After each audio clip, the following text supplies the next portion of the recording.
ఈ ప్రసాద్ సేవ కార్యక్రమం కేవలం ఆహార పంపిణీ మాత్రమే కాదు, ఇది లక్షలాది మంది భక్తులు, సేవా ఎత్తులు, ఫ్రంట్ లైన్ ఉద్యోగులు మరియు రథయాత్రను విజయవంతమయ్యేలా చేసే అధికారులకు శుభ్రంగా, పరిశుభ్రంగా మరియు పోషకాహారంతో కూడిన భోజనం అందించేందుకు పకడ్బందీగా అమలుతో ప్రేమతో వడ్డించబడుతుందంటున్నారు ఆదాని. మానవత్వానికి చేసిన సేవే దైవ సేవ అని ఆయన కొనియాడారు. ఇది మొదటిసారి కాదు. ఆదాని సమూహం ఈ స్థాయిలో ఆధ్యాత్మిక సేవకు శ్రీకారం చుట్టింది.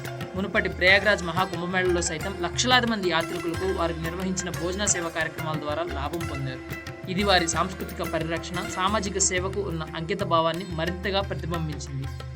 జగన్నాథుని రథచక్రాలు ముందుకు సాగుతున్న ప్రతిక్షణం సామూహిక సేవా భావన, భక్తి కూడా ముందుకు సాగుతుంది. ఈ ప్రసాద్ సేవ ఒక గుర్తుగా నిలుస్తుంది.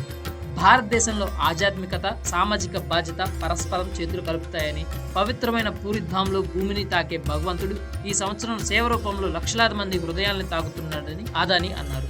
వంటగదిలో మొదలై మనసును తాకే ఈ యాత్రలో ఆదాని కుటుంబం చేసిన ఈ సాయం విశ్వాసానికి, వినయానికి, కరుణకు నివాళిగా నిలిచింది.